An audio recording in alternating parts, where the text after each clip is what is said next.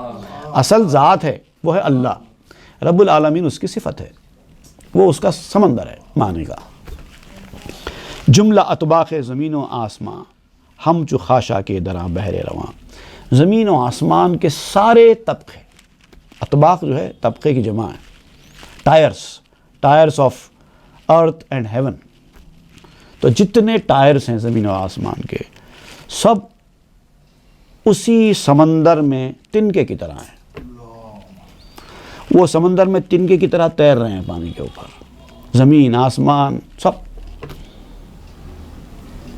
سمندر میں تنکے کی کیا ویلیو ہے؟ کوئی ویلیو نہیں ہے. اور یہ زمین، یہ آسمان، یہ چاند، ستارے، پوری کائنات اس سمندر میں اسی تنکے کی طرح ہے. ہم لہاؤ رقص خاشاک اندر آب، ہم ز آب آمد بوقت اضطراب. آپ فرماتے ہیں کہ پانی کے اندر، سمندر کے پانی کے اندر جو حملے ہوتے ہیں، جو رقص ہوتا ہے تنکوں کا، تنکے گرتے ہیں اور پانی کی سطح کے اوپر جیسے جیسے پانی اوپر نیچے ہوتا ہے اس کے ویوز، تنکا بھی ڈانس کرتا ہے، کبھی اوپر ہوتا ہے کبھی نیچے ہوتا ہے. رشنگ اینڈ ٹاسنگ آف اسٹراس، یہ جو کیفیات ہیں یہ اس کو رقص سے تعبیر کر رہے ہیں. ہم لہاؤ رقص سے خاشاک اندر آب، ہم ز آب آمد بوقت اضطراب. یہ پانی جب موج مارتا ہے نا اس وقت یہ لوگ جو اوپر نیچے ہوتے رہتے ہیں، اس کا سبب یہ نہیں ہے کہ یہ تنکے رقص کر رہے ہیں، بلکہ سبب پانی ہے. پانی ہل رہا ہے اسی لیے یہ رقص کر رہے ہیں. پانی میں موج آ رہی ہے اسی لیے ان کے اندر حرکت ہو رہی ہے. اور پانی تھم جائے، ساکت ہو جائے تو یہ بھی ساکت ہو جائیں گے. چونکہ ساکن خواہدش کرد از میرا، سوئے ساحل افغنت خاشا کرا. اور چونکہ اب پانی ان کو اس کشمکش سے، اس اوپر نیچے ہونے کی کشمکش سے اگر سکون دینا چاہتا ہے تو پھر وہ ان تنکوں کو ساحل پہ لے آ کر پھینک دیتا ہے. جب یہاں سے باہر ایک لوڈ آتی ہے پانی کی، پھر ان کو لے آ کر ساحل پر، سی شور پر گرا کر چھوڑ دے کے چلی جاتی ہے. اوپر جو تیرتے رہتے ہیں اس کو سی شور پر لے جاتی ہے، ساحل پر ان کو چھوڑ کر پانی گزر جاتی ہے. چون کشد از ساحلش در موجگاہ، آنکھند آموج کا آتش باغیا. پھر جب اس کو ساحل سے موجوں کی جگہ لانا ہوگا تو پھر ایک زور سے ایک لوٹ جائے گی، پھر وہ رکے ہوئے سٹراز کو، کچرے کو پھر اپنے پانی کے اوپر تیرانے لے کے چلی جائے گی. اور پھر اس کے ساتھ جب تک وہ پانی کے اوپر تیرنے کی ضرورت ہوگی وہ تیرتے رہیں گے. پھر جب پانی کا بس چلے گا ان کو اندر ڈوبا کر دیں گے. ایک پورے تنکے ایک طرف ہو جائیں گے، پھر کوئی چیز اس کے اوپر پڑ گئی تو پھر وہ اس کے ساتھ پانی کے اندر چلے جاتے. این حدیث آخر ندارت بازراں، جانب ہاروت و ماروت ہے جوان. اب یہ بات ایسی ہے کہ اس کا کوئی اینڈ نہیں ہے. تو چلو واپس چلتے ہیں نوجوان ہاروت اور ماروت کے قصے کی طرف. چوں گناہ و فسق خلقان جہاں، می شدے روشن بعیشاں آزماں. جب دنیا کی مخلوق کی بدکاری اور گناہ ان پر واضح ہوتا تھا، ہاروت ماروت پر، جب وہ آسمان پر تھے، تو اس وقت دست خائیدن گرفتن دے ز خشم، لیک عیب خود نہ دیدن دے بے چشم. تو وہ غصے سے اپنے ہاتھ چبانا شروع کر دیتے تھے. جب وہ آسمان پہ تھے، جب زمین پہ ان کی نظر پڑتی تھی کہ لوگ گناہوں میں پھنسے ہوئے ہیں تو افسوس کرتے تھے، غصہ آتا تھا ان کو. کیا قوم ہے یہ، اللہ کے پیدا کردہ، اللہ کے بندی ہو کر اللہ کے احکامات کی نافرمانی کر رہی ہے. کیا ہوگا تم لوگوں کا، کیسی بدترین قوم ہے یہ، ایسا کر رہی ہے، ویسا کر رہی ہے، قتل و غارت گری کر رہی ہے، گناہ کر رہی ہے. لیک عیب خود نہ دیدن دے بے چشم. لیکن اپنی آنکھوں سے اپنا عیب نہیں دیکھتے تھے کہ ان کا سب سے بڑا عیب کیا تھا، فرشتوں کا. یہی تو تھا، جو چیز انسان کو حاصل ہے وہ ان کو حاصل نہیں تھی. اسی کی وجہ سے تو ان کو انسان برا لگتا تھا. اگر ان کو بھی وہ چیزیں دے دی جائیں جو انسان کو ہے تو ان کا بھی کیا ہوتا، کم از کم یہ تو اندازہ قائم کر لیتے. تو آپ بتانا یہ چاہتے ہیں کہ اگر آپ شریف بن بھی جائیں، اچھے بن بھی جائیں، تو کسی برے کو دیکھ کر برا خیال مت کرو، برے کو بھی گلے لگاؤ. برائی خراب ہوتی ہے، برا خراب نہیں ہوتا. کسی کو حقارت سے مت دیکھو. اگر آپ کو اللہ تعالیٰ نے نیکی کا راستہ دکھایا ہے، علم دیا ہے، تقوی پرہیزگاری دی ہے، تو اس پر اللہ کا شکر ادا کرو. جو بھی نعمت آپ کو اللہ کی جانب سے ملی ہے اس پر شکر ادا کرنا ہے، اکڑنا نہیں ہے، ورنہ چھین لیا جائے گا. وہ جو دے سکتا ہے لے سکتا ہے تم سے چھین بھی. خیش در آئینہ دیداں زشت مرد، رو بگردانی دزاں و خشم کرد. بدصورت نے اپنے آپ کو آئینے میں دیکھا. بدصورت انسان، ایک بدصورت انسان ہے، آپ مثال دیں، ایک بدصورت انسان ہے، بہت بری صورت کا ہے. جب تک اس نے اپنے آپ کو آئینے میں دیکھا نہیں تھا تو وہ تو سمجھ رہا تھا کہ میں بھی دوسروں کی طرح ہی ہوں. لیکن جیسے اس نے اپنے آپ کو آئینے میں دیکھا، منہ پھیر لیا اور اپنے آپ پر غصے میں آنے لگا. تو مسلمان کا آئینہ ہے. جب کسی مسلمان کے اندر آپ کو اس طرح کے عیب نظر آنے شروع ہو جائیں تو آپ سمجھ لو کہ آپ آئینہ دیکھ رہے ہیں. خیش بھی چوں اسکس جرم بدید، آتش درویز دوزخ شد پدید. جو خود کو دیکھنے والا ہوتا ہے، اپنے آپ کو دیکھنے والا، اپنی صلاحیتوں کو، اپنے کمالات کو دیکھنے والا، اپنے آپ کو نیک سمجھنے والا، جب کسی کا کوئی گناہ دیکھتا ہے تو اس کے اندر ایک غصہ پیدا ہو جاتا ہے. یعنی دوزخ کی آگ، غصے سے مراد دوزخ کی آگ پیدا ہو جاتی ہے، غصے میں آ جاتا ہے. حمیت دی خاند او آ کبر را، ننگرد در خیش نفس کبر را. مگر حقیقت میں یہ غصہ کیا ہوتا ہے؟ یہ تکبر کی وجہ سے ہوتا ہے، اور وہ اس تکبر کو حمیت دینی سمجھتا ہے. اپنی جو دین کی وجہ سے جو اس کے اندر حمیت پیدا ہو گئی ہے، وہ سمجھتا ہے میری حمیت کی وجہ سے، میرے تقوی کی وجہ سے مجھے برا لگ رہا ہے، سمجھتا ہے. لیکن حقیقت میں وہ کیا ہوتا ہے؟ تکبر ہوتا ہے. ننگرد درخیش نفس گبر را، وہ اپنے اندر چھپے ہوئے جو بے دین نفس ہے اس کو نہیں دیکھتا کہ اس کا اپنا نفس بھی تو ایسا برا ہے.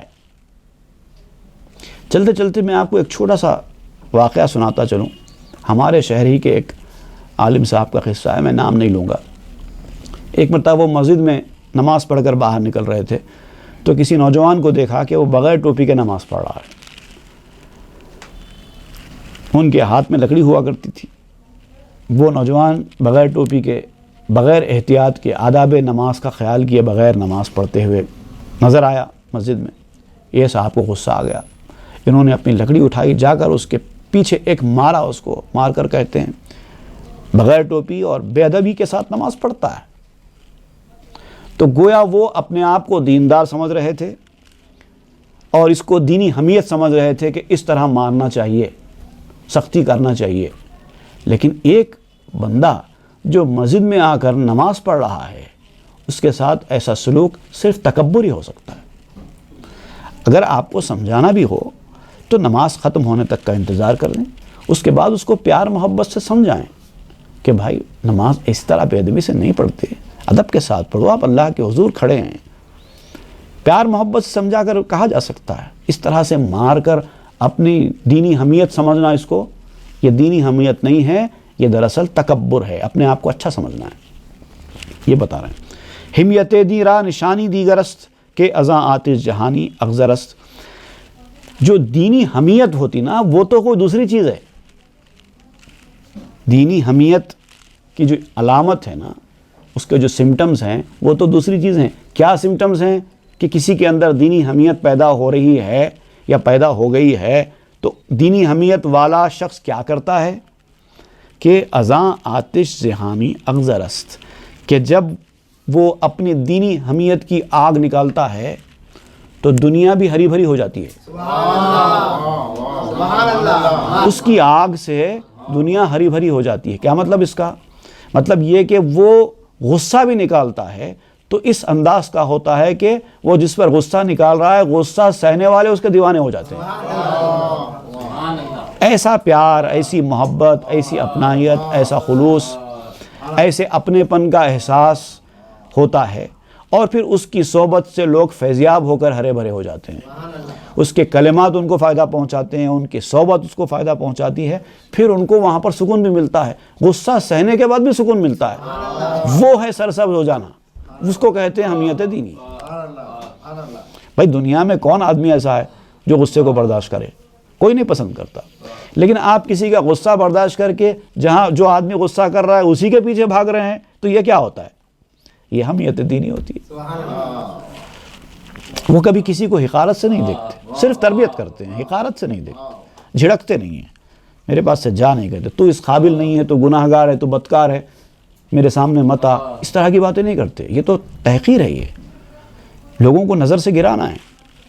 گفت حخشاں اگر شمارو شنگریت در سیاہ کارا مفحل منگریت. اللہ تعالیٰ نے ہاروت اور ماروت سے فرمایا کہ اگر تم واقعتاً نورانی مخلوق ہو اور وہ نورانیت کا اثر اگر تمہارے اندر ہو, تو پھر یہ جو تم کو نظر آ رہا ہے برے لوگ اور ان کی بدکاریاں, ان کی غفلت, اس کو مت دیکھو. تمہارا کام ان کو درست کرنا ہے, ان کی برائیوں کو دیکھنا نہیں ہے, ان کی غفلتوں کو مت دیکھو. شکر گوئی دے سپاہو چاکراں رستائی دشاوتو از مثل آں. اے میرے سپاہیوں, اے میرے خادموں, میرے نوکروں, شکر ادا کرو کہ شہوت, لسٹ اور اس جیسی چیزوں سے تم بچے ہوئے ہو. تم کو اس پہ شکر ادا کرنا چاہیے. انسانوں کو جو چیزیں دی گئی ہیں, برائی کی طرف میلان, گناہ کی طرف اندر سے رغبت, اس کی وجہ سے وہ لوگ برے راستے پر جا رہے ہیں. یہ چیز تمہارے اندر نہیں ہے, اس پر تو تم کو شکر کرنا چاہیے. تم شکر کرنے کے بجائے ان لوگوں کی برائیوں کو دیکھ رہے ہو. گر ازاں مانا نہ ہم من بر شما مر شمارا پیش نہ پذیرت سما. اگر وہ مانا جو ان کو دیے گئے ہیں وہ میں تمہارے اندر رکھ دوں, وہ ریئلٹیز, لسٹ اور اس جیسی جو ریئلٹیز ہیں انسان کی, وہ اگر میں تمہارے اندر رکھ دوں تو تمہارے ساتھ کیا ہوگا؟ آسمان تم کو قبول نہیں کرے گا. تم تو آسمان پر رہتے ہو نا, تم کو یہاں سے جانا پڑے گا, کیونکہ ایسے لوگوں کو آسمان قبول نہیں کرتا. اس لیے تو انسان کو ہم نے زمین پہ بھیجا ہے, کیونکہ آسمان ان کو قبول نہیں کرتا. اگر تمہارے اندر یہ چیز آئے گی پھر تم بھی گناہ کی طرف راغب ہو جاؤ گے, تو پھر تم کو بھی ہمیں زمین پر بھیجنا پڑے گا, کیونکہ آسمان تمہیں قبول نہیں کرے گا. اسمت کہ مر شمارا در تنست آز اکس اسمت و حفظ منست. وہ پاک دامنی, وہ نیکی کا جذبہ, وہ صفائی جو تمہارے دل میں ہے, تمہارے جسم میں ہے, وہ بھی میرے بچا کے رکھنے سے اور میری حفاظت کرنے کی وجہ سے ہے. اگر میں تمہاری حفاظت نہ کرتا, تمہاری عصمت کی حفاظت نہ کرتا, تو تم بھی نہیں بچ پاتے. تو مطلب دنیا میں جتنے لوگ بھی اس گندگیوں میں رہنے کے باوجود برائیوں سے بچے ہوئے ہیں, تقوی پرہیزگاری کے راستے پر چل رہے ہیں, عالم روحانیت کا سبق حاصل کر رہے ہیں, ایسی مجلسوں میں شرکت کر رہے ہیں, صرف اسی لیے کر رہے ہیں کیونکہ اللہ تعالیٰ ان کو وہاں بھیج رہا ہے. نہیں تو نہیں آ سکتے تھے, نہیں تو اس میدان میں قدم رکھنے کا کوئی چانس ہی نہیں تھا. تو اس پر کیا کرنا چاہیے بندے کو؟ شکر کرنا چاہیے. آز من بینی دنس خود ہین وہی تا نہ چربت بر شما دیوے لئی. اس عصمت کو, اس پاک دامانی کو جو تمہارے اندر ہے, جو تم کو حاصل ہے, اس کو میری جانب سے سمجھو, اپنی جانب سے مت سمجھو, خبردار. اور اگر تم اپنی جانب سے سمجھیں گے, میرے احتیاط کرنے کا نتیجہ, میری محنت کرنے کا نتیجہ اگر سمجھو گے, تو یاد رکھو مردود شیطان تمہارے اوپر حاوی ہو جائے گا. چربد تا نہ چربت, تاکہ تم کے اوپر حاوی نہ ہو جائے. چربیدن کہتے ہیں غالبانہ. اگر تم یہ کریں گے, شکر ادا کرنے کے بجائے اس کمال کو اپنی طرف منسوب کریں گے, تو شیطان تمہارے اوپر حاوی ہو جائے گا. چنا کے کاتب وحی رسول دید در خود حکمت و نور وصول. یاد کرو وہ کاتب وحی, ایک بات اس کے دل پہ آئی تھی تو تو اللہ کی جانب سے سمجھنے کے بجائے اس نے سمجھا کہ ایسا کلام تو میں بھی کہہ سکتا ہوں. حکمت اور وصول اللہ کی روشنی سمجھنے کے بجائے اس نے اپنے آپ کی طرف اس کو منسوب کیا, اسی لیے مرتد ہو گیا. خیش راہ ہم لہن مرغان خدا, می شمرداں بدھ سفیر چوں صدا. اپنے آپ کو اس مقدس پرندوں کے ہم آواز والا, ہم نوا سمجھو تو پھر کیا ہوگا, یہی ہوگا. حالانکہ دیکھیے, کسی انسان کو اگر میمیکری آ جائے اور وہ پرندوں کی آوازیں نکالنا شروع کر دے تو انسان پرفیکٹ آدمی کے منہ سے نکلی ہوئی آواز کو شاید دھوکہ کھا جائے کہ یہ بلبل کی آواز ہے, جبکہ وہ انسان کی آواز ہے. میمیکری میں ماہر ہے بھائی, ایکسپرٹ ہے, بالکل بلبل کی طرح کی آواز نکال سکتا ہے, بلکہ اتنی زیادہ پرفیکٹ آواز بھی ہو سکتی ہے کہ خود بلبل دھوکہ کھا جائے, وہ سمجھے کہ شاید کوئی دوسری بلبل پکار رہی ہے, یہ بھی تو ہو سکتا ہے. حالانکہ اس کی آواز ایک میمیکری ہے, صدائے باش جیسے ایک سنائی دینے والی ایک آواز ہے, ایک سیٹی کی طرح ہے, اور اس کی کوئی حقیقت نہیں ہے. پرندے آپس میں جو بات کرتے ہیں ویسی تو نہیں ہوگی نا, وہ صرف ان کی طرح کی ایک آواز ہوگی. لہن مرغاں را اگر واصف شوی, بر ضمیر مرغ کے واقف شوی. اگر آپ پرندوں کی بولی بول بھی دو, جیسے بلبل نے کہا ایک آواز نکالی, آپ بھی ویسی آواز نکال دیے, اپنے ایکسپرٹائز ہونے کے وجہ سے نکال دیے. بلبل کو بھی شاید یہ گمان ہو جائے کہ میری ہی بولی بولی جا رہی ہے, یہاں تک تو آپ کر سکتے ہیں, لیکن پرندہ کیا بول رہا ہے اس کو سمجھ سکتے ہیں؟ بر ضمیر مرغ کے واقف شوی, اس مرغ کے, اس پرندے کے ضمیر میں کیا ہے وہ تو آپ کب واقف ہو سکتے ہیں؟ گر بیا موزی سفیر بلبلے, تو چے دانی کو چے گویت باگلے. اگر تو بلبل کی چہچہاہٹ, نوٹس, اگر نوٹس آف نائٹنگیل اگر آپ سیکھ بھی لو, تب بھی وہ پھول سے کیا کہتی ہے وہ تو آپ نہیں سمجھ سکتے. ور بدانی از خیاس و از گماں, باشد آں برعکس آں اے ناتماں. اگر تو خیاس لگا کے, اٹکل پہ کچھ بھی ایک گمان لگا کے کچھ بھی سمجھ بھی لو, تو شاید یہ کہہ رہی ہوگی, ایسا اگر سمجھ بھی لو تو بات سچی ہونا ضروری تو نہیں ہے. ہو سکتا اس کے الٹی ہوگی, جو چیز آپ نے سمجھا ہو سکتا وہ بات الٹی ہی ہوگی. باشداں بے شک وہ بے شبہ گماں, چوں ز لب جنباں گماں ہائے کراں. وہ یقیناً محض آپ کا ایک گمان ہے, ایک اندازہ ہے جو آپ نے لگایا ہے.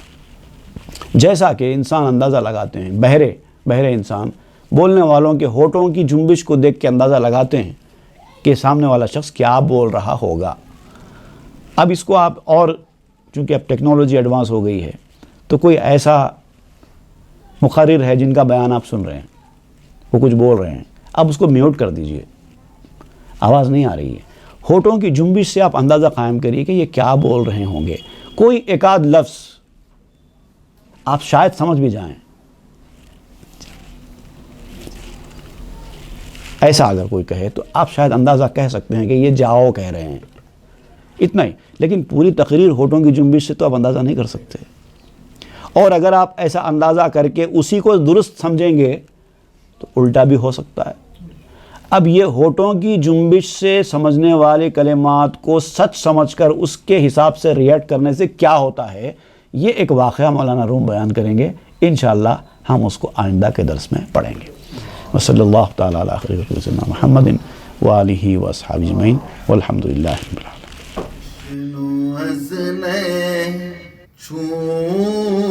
حکایت می کند